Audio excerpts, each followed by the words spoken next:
Hi, this is Sapali from English Academic Facilitator, and thanks for stopping by.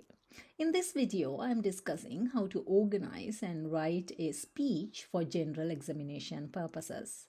No matter what curriculum you are following, this would be helpful for you when you need to write a speech. In today's lesson, I'll explain how you are supposed to use the appropriate language that suits this genre, and also how to organize your writing when you are directed by giving you some guidelines. My model answer for you is at the end of this video. So, if you find this lesson helpful, stay with me by subscribing my channel as I am releasing more useful videos in future by using my expertise in the field of education for more than 30 years. Don't forget to hit the notification bell as well to receive my future videos. So without further ado, let's get started. You have been asked to give a speech to your classmates about the advantages and disadvantages of different types of schools around the world. And this is a sample question. And you are supposed to write the text of the speech you would give. And here you are given 3 guidelines, different things that the schools offer, what you think is good about the schools, and what you think is bad about the schools. So let's see how we should organize this speech. First thing you have to do is to organize your speech considering these 7 points. You need to think about an attractive statement to draw the audience before you directly address them. Then you need to structure your speech in 5 paragraphs. When writing, you need to begin each paragraph with a topic sentence by using a famous quote or a rhetorical question to hold the attention of the audience till the end. You can use informal language where necessary as a strategy to get the audience closer to you. And make sure that you are expressing your own opinion and not the facts about the topic. At the same time, you need to use first and second person in order to engage with the audience.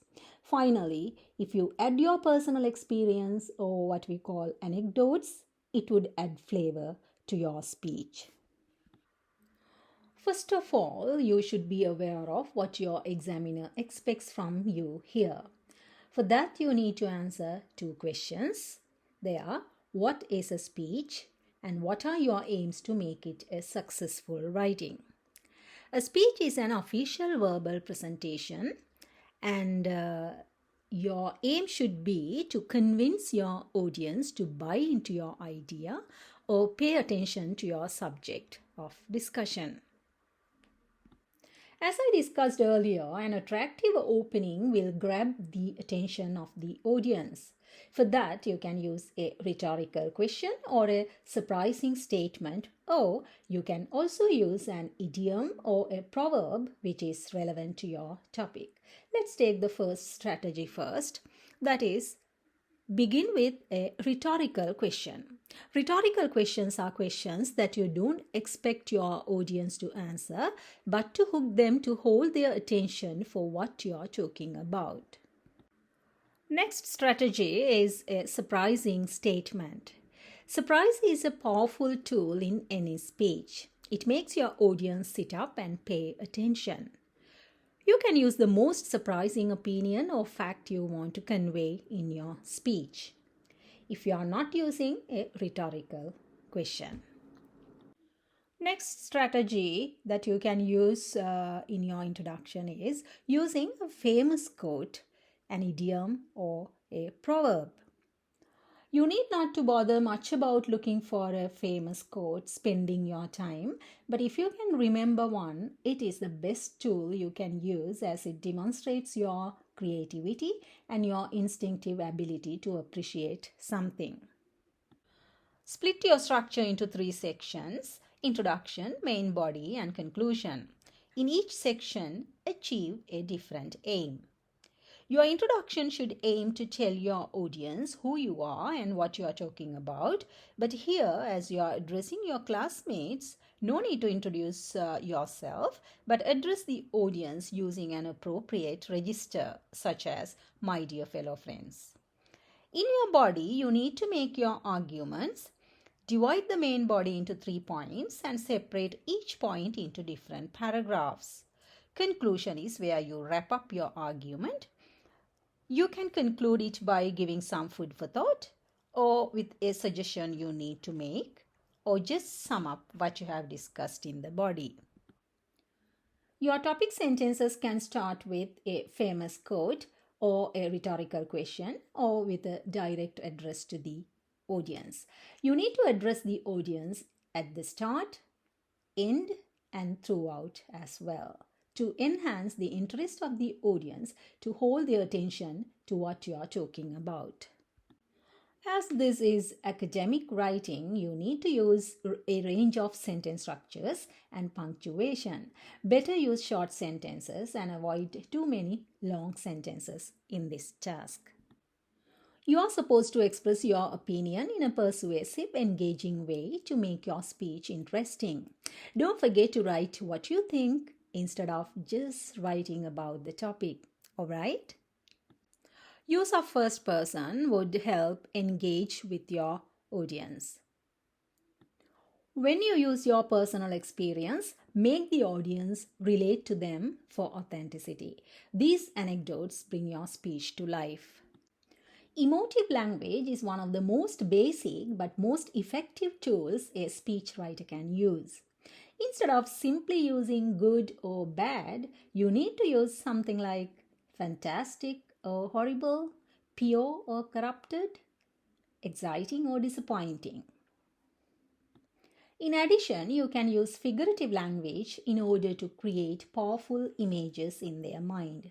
You can use similes, metaphors, and sensory imagery to make them feel those senses. Contrast highlights the character, place, or a thing you describe. Repeating consecutive sentences with the same word is a very effective technique that you can use to emphasize your opinion. You can repeat the same key phrase you use in the introduction in your conclusion as well to bring your speech full circle. Repeating a word 3 times in 3 consecutive sentences makes your point more compelling. So you can use the list of 3 for emphasis. It's vital to focus on the topic while writing, otherwise you may derail from the subject. So avoid going out of the track and stay focused. These are some rules to follow. Be sure to follow the pointers. It is important to find sufficient points per pointer depending on the word limit. Pay attention towards the last part because it is the most difficult part, and marks are awarded according to the developing of the points. Some more points to follow. Maintain neatness of your answer. Think about your vocabulary choice. Have the appropriate and a consistent voice, tone, and style. A suitable register for a speech to peers should be adopted, addressing all areas.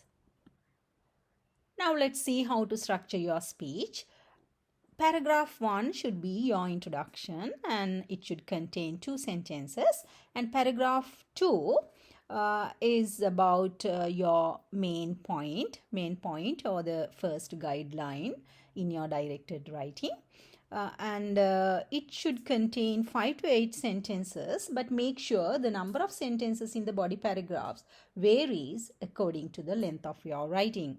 And para 3, second main point, same length, and para 4, third main point, same length, and para 5 is the conclusion, and you need to write at least in 2 sentences. These are the points I'm going to write about. Different things that the schools offer, what is bad about the schools, and what is good about the schools. Let's see how I've organized my introduction. I started with a famous quote followed by a rhetorical question. Quote is, education is a passport to the future, for tomorrow belongs to the people who prepare for it today. And the rhetorical question is, have you ever thought about the amazing things that schools around the world offer to the younger generation for that purpose? And I didn't introduce myself, but instead I addressed them directly, telling them what I'm going to talk about. I paraphrased the question, replacing the words boost and harm for advantages and disadvantages. My dear fellow friends, I'm here today to share certain aspects that schools offer not only to boost the future of the children, but to harm them in an indirect way. I started my body paragraphs with the first pointer, that is different things that the schools offer. I started my topic sentence with a rhetorical question. What are the fascinating things that the schools around the world offer us? Here I've taken 7 points using 8 sentences. I used some connectives and transition words like in the first place, in parallel to this, in addition to, not only that, and on top of the list. This is the rest of paragraph 2. This is paragraph 3. I use the second pointer here. That is what I think is good about schools. I started it with a famous quote, one book, one pen, one child and one teacher can change the world. And it is followed by a rhetorical question. That's what we heard about traditional schooling. But do you know there are schools that have already proved that saying wrong? And then I directly addressed the audience by giving the answer to the question. Indeed, my fellow friends, and what a fantastic move, my friends. This is the rest of paragraph 3, and here again I keep the audience attentive by using first person. And another rhetorical question is asked in the middle of the paragraph. That is, how would you feel if you get a chance to spend 6 to 8 weeks studying at schools around the world as part of the curriculum? Para 4 refers to the third pointer, that is what I think is good about the schools. It contains 3 points written in 9 sentences. Here I started engaging with the audience. As you are aware, all of us start our schooling with sparkling imaginations. And I used, however, the connective for coherence. In the middle of the paragraph 4, I used a proverb, all work and no play makes Jack a dull boy. Then in between, I try to engage the audience with the subject I'm talking about by using the phrase, as we teenagers.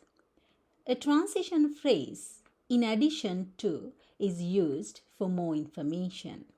And to impress the examiner that I'm using my own opinion, I use the phrase, I personally feel. I concluded with a long, complex sentence, leaving a memorable message to the audience. Well, that's how the writing goes. And now let's see what objectives that this type of assessments are expected. Firstly, your ability to order information, ideas, and opinion is assessed.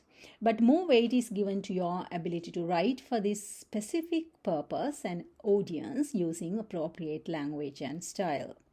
As usual, clear presentation using a range of vocabulary and sentence structure with accurate spelling, grammar, punctuation are also assessed. Paragraphing is also considered. Yes, that is the end of our task. Hope you learned various techniques you need to use in writing a text of a speech. Do stay with me. More videos are on your way. Thanks for watching and bye for now.